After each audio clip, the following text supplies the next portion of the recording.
সাল ১৯৫২। রোমানিয়ার একটি গ্রাম কার্টা এর একটি বড় মনেস্ট্রিতে তখন চলছিল মৃত্যুর মিছিল। গ্রামের লোকজন মনে করত ওই মনেস্ট্রিটি অভিশপ্ত, তাই তারা এই মনেস্ট্রির আশেপাশেও আসত না। রাতের অন্ধকারে দুইজন সিস্টার ভীতচকিত দৃষ্টি নিয়ে এগিয়ে যাচ্ছে একটি বন্ধ দরজার দিকে। একজন সিস্টারের এক হাতে একটি বিশেষ চাবি এবং অপর হাতে একটি আলোর উৎস নিয়ে বন্ধ দরজার কাছে পৌঁছাতেই তার পাশের অপর সিস্টারকে সে বলে, আজকে আমাদের নিজেদেরকে কুরবানি দিতেই হবে, নতুবা সে সবাইকে মেরে ফেলবে। বন্ধ দরজাটির উপর লেখা ছিল গড এন্ডস হেয়ার, অর্থাৎ ঈশ্বর এখানেই শেষ। চাবি হাতে থাকা সিস্টারটি আস্তে করে দরজাটি খুলে ভিতরে প্রবেশ করল। এদিকে অপর সিস্টারটি এক মনে প্রার্থনা শুরু করে যেন জিসাস তাদেরকে রক্ষা করে।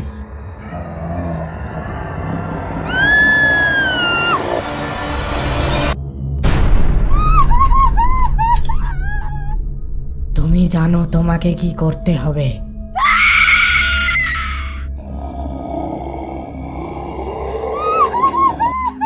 অপর সিস্টারটি চাবিটি নিয়ে দ্রুত সেখান থেকে পালিয়ে যায় এবং একটি বড় জানালার সামনে দাঁড়িয়ে পড়ে। সে আরেকবার পিছনে তাকায়। অন্ধকারের ভিতর থেকে একটি কালো মূর্তি একে একে তার দিকে এগিয়ে আসছে। হঠাৎ সিস্টারটি জানালা দিয়ে ঝাঁপিয়ে পড়ে। পরের দিন সকালে একজন চাষি মনেস্ট্রির প্রধান দরজার সামনে একজন নানের ঝুলন্ত লাশ দেখে ভয়ে সেখান থেকে পালিয়ে যায়।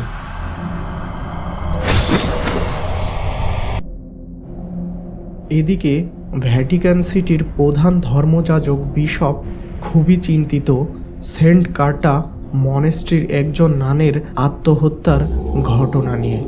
তিনি অ্যান্থনি বাক নামের একজন প্রিস্টকে এই ঘটনার তদন্তে নিয়োজিত করেন। তিনি আরও একজন নানকে তার সাথে নিয়ে যাওয়ার আদেশ করেন। তার নাম হলো আইরিন।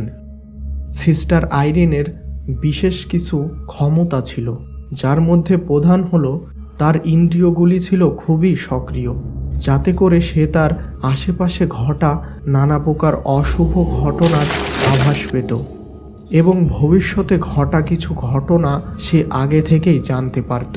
এমনকি সে প্রায়ই আত্মাদের দেখতে পেত। প্রিস্ট অ্যান্থনি বাক এবং সিস্টার আইরিন পৌঁছে যায় সেন্ট কার্টার সেই মনেস্ট্রিতে। তারা ভেতরে প্রবেশ করে এবং আশেপাশে কিছু অশুভ শক্তির অনুভব করে। ততক্ষণে আশেপাশে সন্ধ্যা হয়ে যায়। এই মনেস্ট্রির সকল নানের তখন প্রার্থনার সময় হয়ে যায়। তাই তখন প্রিস্ট অ্যান্থনি বাক এবং সিস্টার আইরিন সেখান থেকে বেরিয়ে আসে এবং পাশের একটি অতিথি আশ্রমে অবস্থান নেয়। মধ্যরাতে প্রিস্ট অ্যান্থনি বাক একজন বালককে দেখে বলে ওঠে, ড্যানিয়েল, তুমি এখানে? ড্যানিয়েলকে দেখে প্রিস্ট বাকের একটি কথা মনে পড়ে যায়। তখন প্রিস্ট বাক ফ্রান্সের লিয়ন শহরের একটি চার্চের দায়িত্বে ছিলেন। তখন সেখানে তিনি একটি ছোট বালকের এক্সরসিজম করেছিলেন। ভীষণ ভয়ঙ্কর আত্মা তার উপর ভর করেছিল। এক্সরসিজমের সময় আত্মা যে শরীরে আশ্রয় নেই, সেই শরীরে অনেক যন্ত্রণা হয়, আর এই যন্ত্রণা ওই ছোট্ট বালকটি সহ্য করতে না পেরে মারা যায়।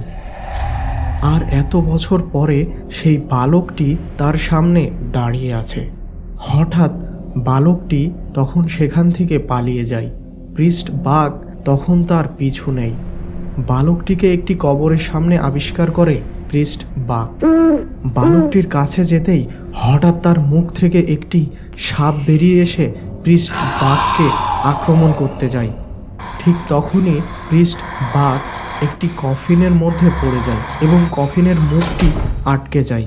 এদিকে সিস্টার আইরিন ঘুমের ভিতর দেখতে পায় যে প্রিস্ট বাক বিপদে পড়েছে। সে সাথে সাথে ঘুম থেকে উঠে প্রিস্ট বাককে বাঁচাতে বেরিয়ে পড়ে। সে তার অদ্ভুত ক্ষমতার মাধ্যমে ওই কফিনটির কাছে চলে আসে এবং প্রিস্টকে উদ্ধার করে।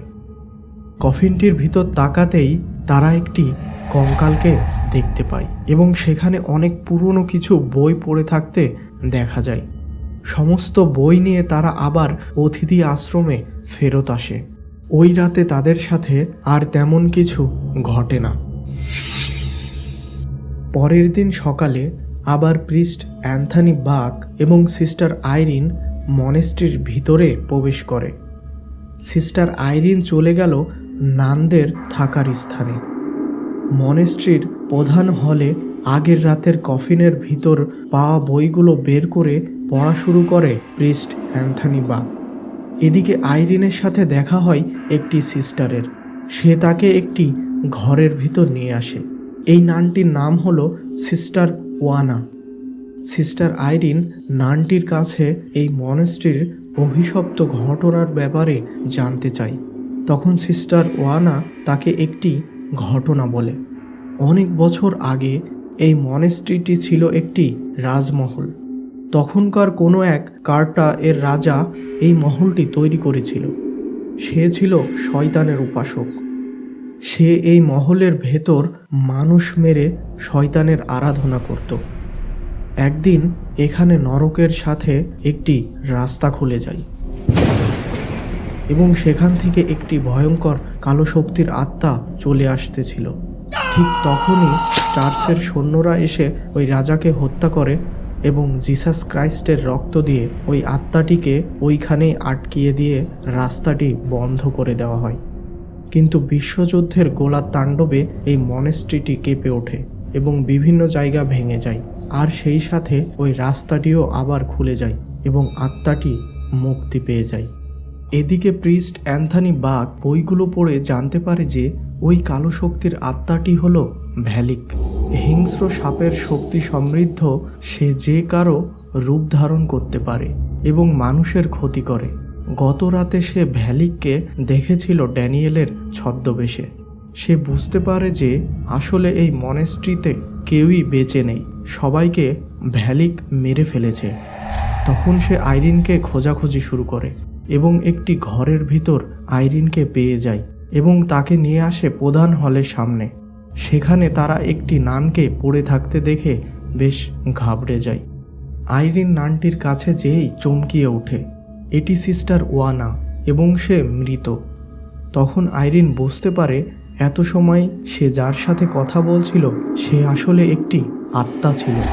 হঠাৎ মৃত নানটি আইরিনের উপর ঝাঁপিয়ে পড়ে। সাথে সাথে প্রিস্ট অ্যান্থনি বাক ওই নানটির কপালে ক্রস চেপে ধরে এবং মন্ত্র পড়তে থাকে।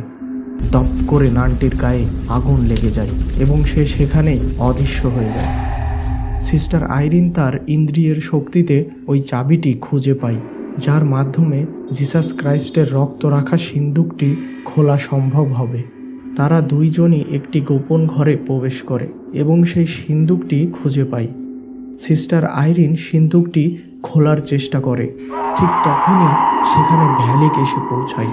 প্রিস্ট অ্যান্থনি তখন ভ্যালিকের সামনে এসে দাঁড়ায়।